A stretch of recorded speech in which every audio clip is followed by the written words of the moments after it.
Hey everybody, it's Matt from You and Your Horror Movies, and welcome to day 3 of my 31 Days of Horror. Today I'm bringing you a film from 1968, so we're going pretty way back. And the film we're going to be talking about is called The Crimson Cult. This also goes by the Curse of the Crimson Altar. Right now, I think this Blu-ray is out of print, or is going to be, so if you're thinking about maybe picking this up, now's a good time. You can find a double pack with Curse of the Crimson Altar and Horror Express. Pretty cheap. But I think the picture quality is probably not the greatest, but you get what you pay for, right? But anyway, we'll talk about The Crimson Cult, starring Christopher Lee and Boris Karloff. And supposedly this is Boris Karloff's last European movie. He did a couple down the road later on, but this, I think, was the last one he did because he got pneumonia shooting this film. And that's why he was ended up in a wheelchair throughout the rest of this movie. So we'll get into the gist of this movie. So pretty much, you have a character named Robert Manning.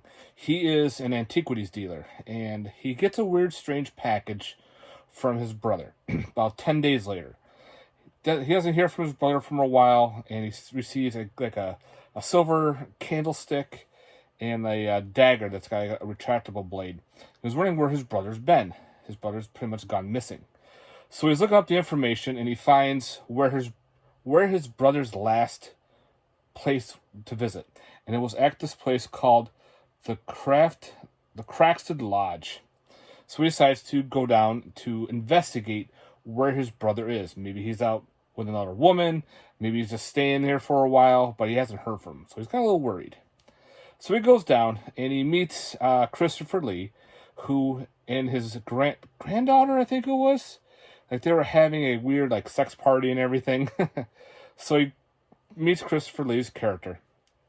And he's all going, I have a piece of paper here it's in my brother's handwriting on pretty much your ledger.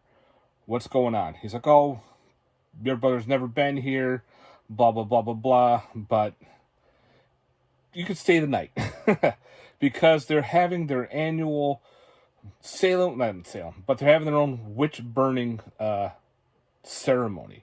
This one happens to be based on the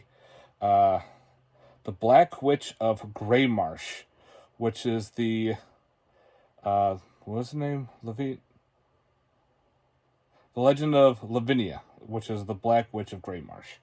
They do the whole putting her on the stake, burning her and everything. They throw fireworks. So this whole Lavinia storyline is evolved about a witch. And supposedly his granddaughter is a descendant of this witch. Well, he decides to stay and he starts having nightmares. Mostly of his brother seeing Lavinia trying to make sure he writes his name down in a book, like a blood contract, and a lot of weird people all dress up in different costumes. There's one dude, he's got this weird leather Speedo on, and he's got a branding iron. He cracked me up. There's people wearing weird bird masks, raven masks, and Lavinia is this cool looking witch, with green skin. And each night, he's having these weird dreams about him being almost murdered without signing this because he won't sign the book. So it comes to his conclusion that his brother was here.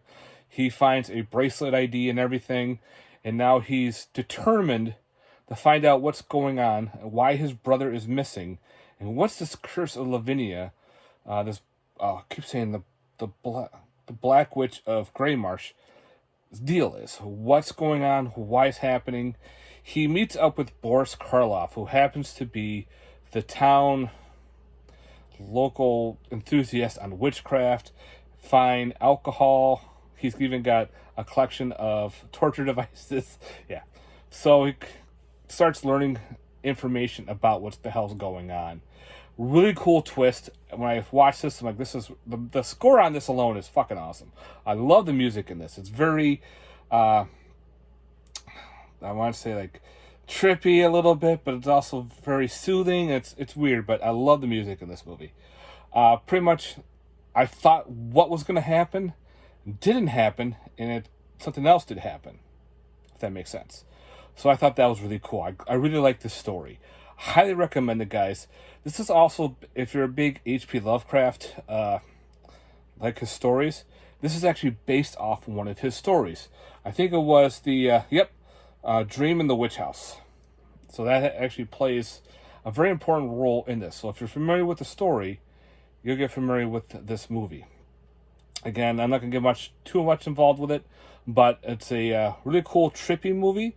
It's got some nudity, no really blood or anything, but the storyline was really well done. I enjoyed both Boris Karloff and Christopher Lee's characters, even the gentleman Mark Eden. His character, who plays the main character looking for his brother, did well. Also, you have the guy, what's his name?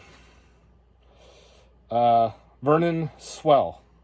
He is if you don't know who he is, if you look up the other newer Batman movies, the one with Val Kilmer, Michael Keaton, and all those, he plays Alfred. So I thought that was pretty neat.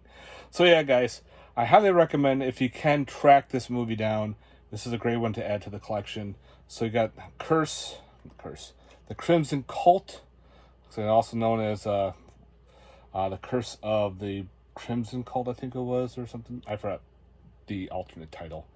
But if you can find this definitely cheap, highly recommend picking it up. Great storyline.